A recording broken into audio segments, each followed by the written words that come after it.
안녕하세요. 그림책 강의 이석금입니다. 오늘은 79번째 시간이고요. 제가 오늘 선택한 그림책은 골렘입니다. 골렘. 작가는 데이비드 비스니예프스키입니다. 네, 좀 생소한 작가죠. 이 작품의 특징은 옛 이야기 그림책이고요. 이 작품이 칼텍콘 메달을 받았는데요. 이유가 굉장히 그림이 독특하죠. 페이퍼 커팅 아트로 되어 있습니다. 이걸 하나하나 이렇게 특수한 칼로 이렇게 잘랐다 하는 것이 너무나 공이 많이 들었다 하는 생각이 들었어요. 그래서 한번 소개해 드리고 싶었습니다. 작가입니다. 데이비드 비스니예프스키는 칼테코 메달을 1997년에 받으셨죠. 이게 진흙거임 골렘으로 받으신 겁니다. 그리고 미국 도서관협회 선정한 우수도서가 되겠습니다. 우수도서로서 수상을 하셨습니다. 그리고 이 작품 말고 비의 신과 결혼소년이 우리나라에 번역본으로 들어와 있습니다. 내용이 뭐냐면 프라하에 살고 있는 여러 민족들이 유대인을 괴롭히자 종교 지도자인 랍비가 기도를 하였어요. 기도의 답으로 골렘을 만들기로 했는데요. 그 후에 어떻게 됐을까요?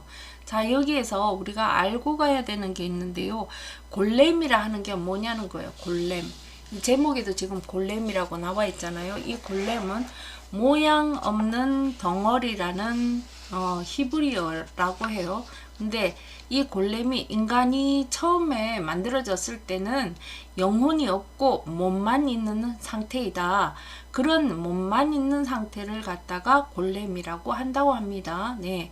그 다음에 랍비라는 말이 나와요. 여기에 랍비가, 저도 금방 랍비가 기도했다고 했죠.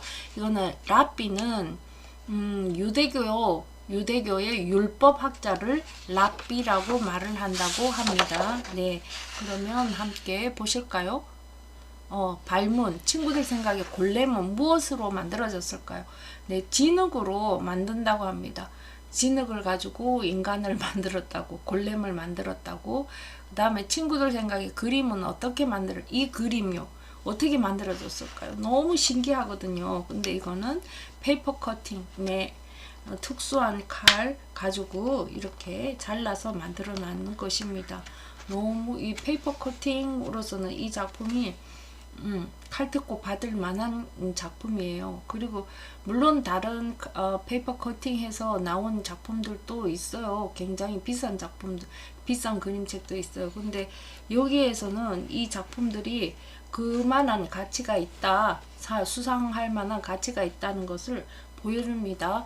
그리고 이야기가 너무나 생소해서 이 책이 그렇게 인기리에 소개되지는 않았는 것 같아요. 네. 앞표지하고 뒷표지를 보겠습니다. 예, 여기가 앞표지입니다. 앞표지 진흙거임 골렘입니다. 오, 여기, 그리고 골렘의 그림자죠. 그러니까 여기에 계시는 랍비라는 이분보다도 훨씬 지금 큰 거죠. 거인이고요. 그 다음 이 진흙 거인의 손 모습이고요. 여기 하나를 이렇게 다 오린 거예요. 엄청나죠. 네. 자, 면지는 회색으로 되어 있고요. 진흙거인 골렘, 그 다음에 여기 판권 페이지고요. 여기 헌사되어 있죠. 도너를 위해 진흙거인 골렘. 이래서 여기 속표지까지 이어져 있죠. 자, 4, 5페이지입니다. 읽어보겠습니다. 아름다운 도시 프라하에서 무려 1000년 동안이나 종교와 민족이 다른 사람들이 서로 미워하고 있었습니다. 체코인과 독일인, 신교도와 고교도, 기독교인과 유대인이 격렬하게 맞서 싸우고 있었지요. 1580년 특히 유대인들이 다른 민족들이 무지막지한 괴롭힘을 견디고 있었는데요. 다른 민족들은 유대인이 기독교 아이들의 피에 밀가루와 물을 섞어서 무교병을 만든다는 나쁜 소문을 퍼뜨렸죠. 무교병은 유대인들이 6월절에 먹는 명절 음식으로 누룩을 넣어서 넣지 않고 만든 떡입니다. 네. 사람들은 유대인이 사람 피를 먹는다라는 거짓 소문을 고지 듣고 화가 나서 유대인들에게 아주 못된 짓을 했지요. 유대인들만 살고 있는 게토 주위에 성벽을 쌓아서 유대인을 가두어 놓고는 밖으로 나오지도 못하게 했어요. 무기를 쓸 수도 없고 법의 보호도 받지도 못하는 유대인들이 그 잘못된 소문을 막을 길이 없었죠. 네, 프라하는 체코의 프라하죠.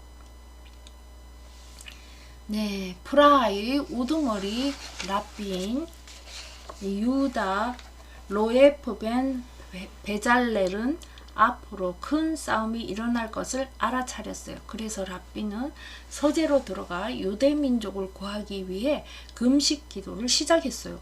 기도를 하다가 깜빡 잠이 든 랍비가 모든 것이 불타서 파괴되는 꿈을 꾸었어요.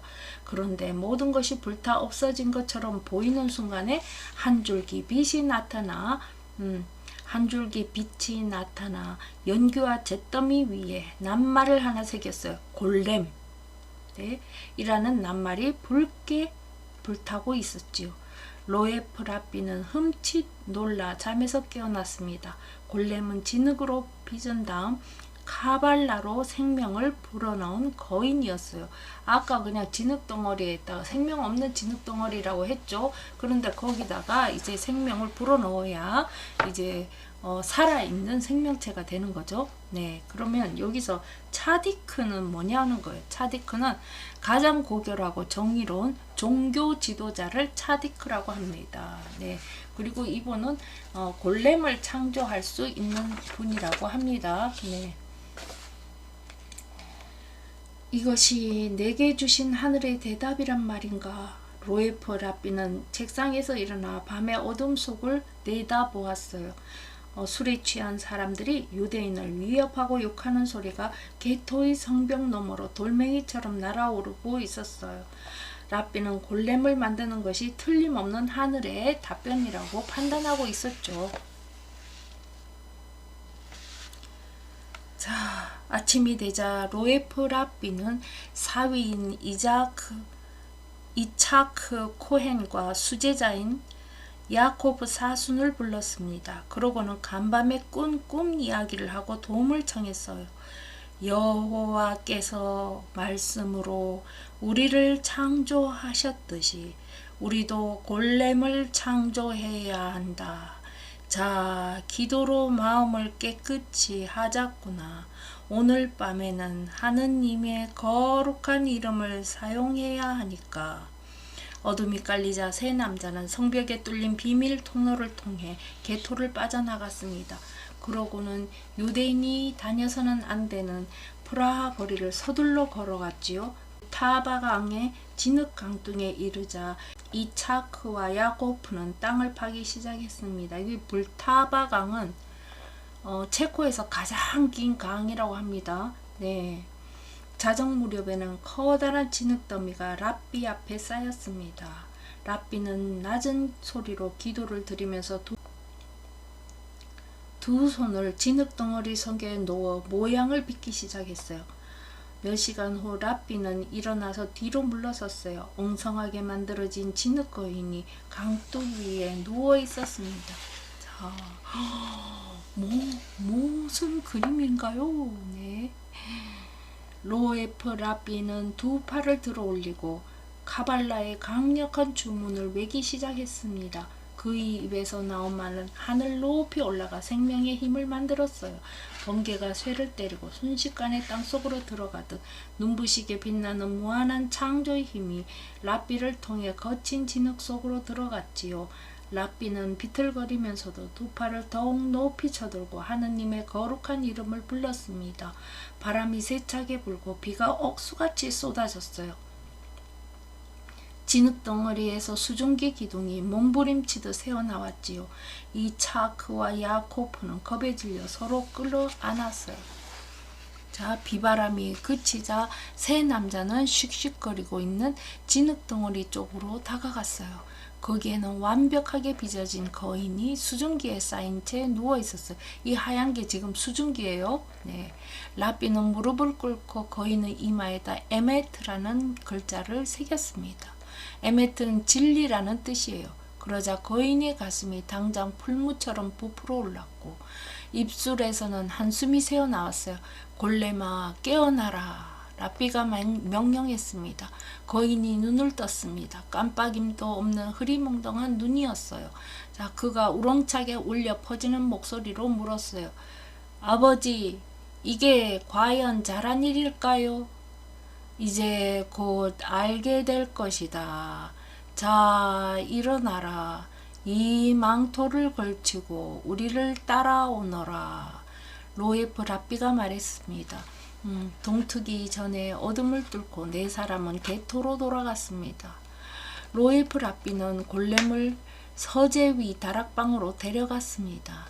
내가 창조된 이유는 단 한 가지, 유대인을 보호하기 위해서다. 알겠느냐? 예, 골렘이 대답했어요. 밤마다 개토를 지키고 유대인이 사람 피를 먹는다는 거짓 소문을 퍼뜨리는 자들을 찾아내라. 그들은 피가 든 병이나 사라진 아이들의 시체를 들고 다니는 나쁜 사람들이다. 그들을 잡으면 해치지 말고 관청으로 데려가야 한다. 알겠느냐? 예. 낮에는 예배당에서 종도 치고 무덤도 파는 샤마시로 일하도록 하여라. 내 이름은 요셉이다. 알겠느냐? 예. 골렘은 대답하고 라삐를 똑바로 쳐다보았어요. 저는 얼마나 살게 됩니까? 이 말에 로에프 라삐는 흠칫 놀랐어요. 그러고는 이렇게 대답했지요. 유대 민족이 더는 위협받지 않을 때까지다. 그때가 되면 너는 흙에서 왔듯이 흙으로 돌아가게 될 것이다. 알겠느냐? 골렘은 아무 말도 하지 않았어요. 알겠느냐, 요셉아? 로에프의 라삐가 다시 물었어요. 예, 골렘이 대답했습니다. 골렘을 본 유대인들이 크게 놀라자 라삐는 그들을 진정시켰습니다. 요셉은 이스라엘의 충실한 종입니다. 그의 엄청난 힘은 우리 모두에게 축복이 될 것입니다. 그의 말이 옳았습니다. 밤마다 골렘은 유대인이 사람 피를 먹는다는 거짓 소문을 퍼뜨리는 사람들을 잡아 관청에 데려갔지요. 어느 날 아침 로에프 라삐는 골렘이 골목에 우두커니 서 있는 걸 보았습니다. 요셉아, 무슨 일이냐?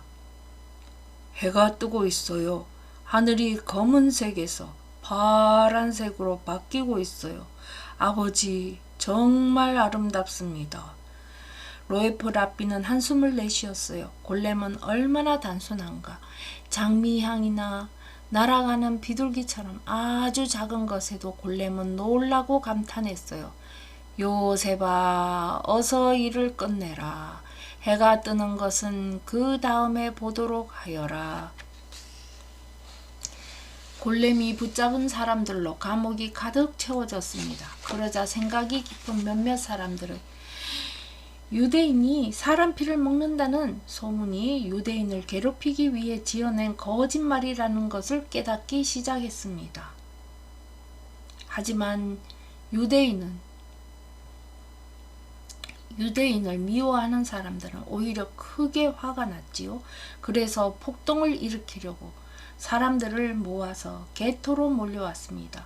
로에프 라삐는 골렘을 불러서 성문으로 달려갔습니다. 골렘은 전보다 키가 더 커진 것 같았습니다.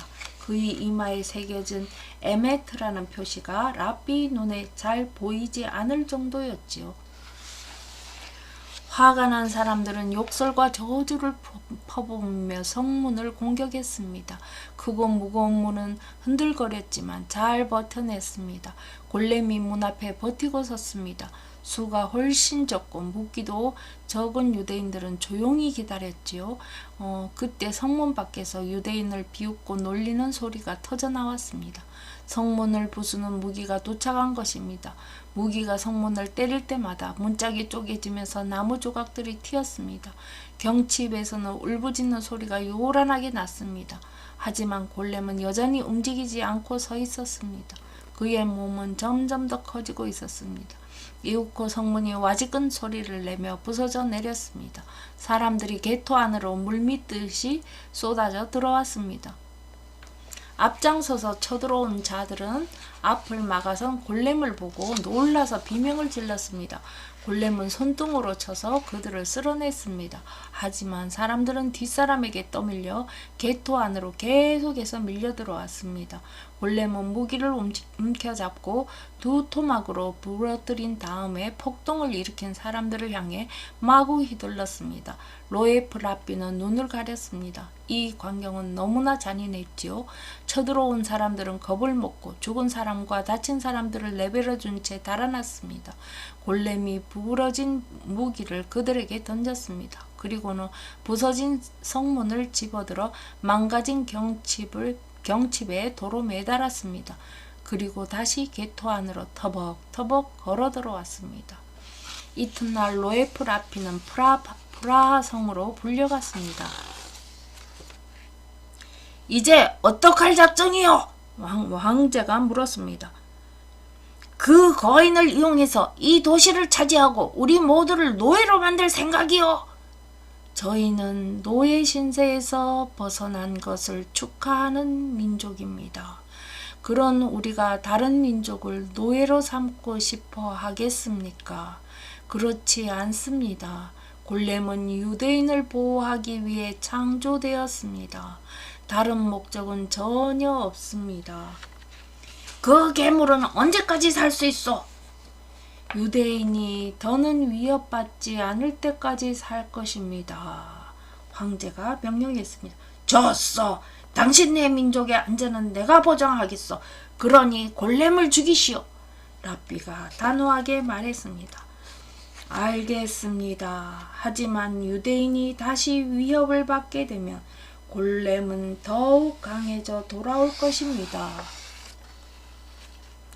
랍비는 묘지에서 골렘을 발견했습니다. 골렘은 묘지를 물끄러미 들여다보고 있었습니다. 요셉아, 이리 오너라. 랍비가 부드럽게 불렀습니다. 싫습니다. 왜 그러느냐? 유대인은 이제 안전합니다. 그러니 아버지는 저를 흙으로 돌려보내겠지요. 그래, 목적을 이루었으니 이젠 내가 이 세상에 있을 이유도 없다. 골렘은 지는 해를 바라보았습니다. 희미해지는 햇빛을 향해 고개를 들어 올렸습니다. 아버지, 제가 이것을 기억할까요? 아니다. 너는 진흙으로 돌아갈 것이다. 골렘은 랍비 쪽으로 허리를 굽히며 말했습니다. 그렇다면 아버지 말씀에 따르지 않겠습니다. 요셉아, 너는 선택할 수가 없다. 랍비는 지팡이를 휘둘러 골렘의 이마에 적힌 낱말에서 첫 글자를 지웠습니다. 그러자 에메트는 메트가 되었지요. 메트는 죽음을 뜻합니다. 골렘은 비틀거리다가 털썩 무릎을 꿇었습니다. 아버지, 제발 이러지 마세요. 골렘은 애원하며 거대한 두 손을 들어 올렸습니다. 하지만 그 순간에도 손은 흐슬부슬 부서지고 있었습니다. 제발, 제발 살려주세요. 아버지가 시키는 대로 다 했잖아요. 생명은 저한테 너무 소중해요. 골렘은 이 말과 함께 쓰러져 진흙으로 돌아갔습니다. 그날 밤 이차크 코헨과 야코브 사수는 손수레에 진흙을 담아서 예배당으로 실어 날랐습니다. 그들은 진흙을 다락방으로 가져갔습니다. 로에프 랍비는 낡아서 너덜너덜해진 기도책들로 진흙을 덮었습니다. 사실 골렘은 인간이 아니었지만 그들은 죽은 사람을 위한 기도문을 외웠습니다. 그런 다음 다락방을 나와서 문을 잠갔지요. 그때부터 진흙덩어리 골렘은 꿈도 없는 깊은 잠을 자고 있습니다. 그러나 사람들은 골렘이 잠에서 깨어날 수 있다고 말합니다. 정의에 대한 간절한 소망이 신성한 목적과 만나 하나가 되면 골렘은 아마 다시 살아날 것입니다. 자, 이 골렘의 이야기는 어려운 종교 이야기였어요. 그렇지만 정의는 예, 승리한다 하는 그런 메시지를 담고 있는 이야기죠. 네. 그리고 페이퍼 커팅의 페이퍼 커팅 예술을 감상하는 그런 그림책이었지요. 네. 그럼 저는 다음에 더 재미난 그림책으로 다시 찾아올게요. 감사합니다.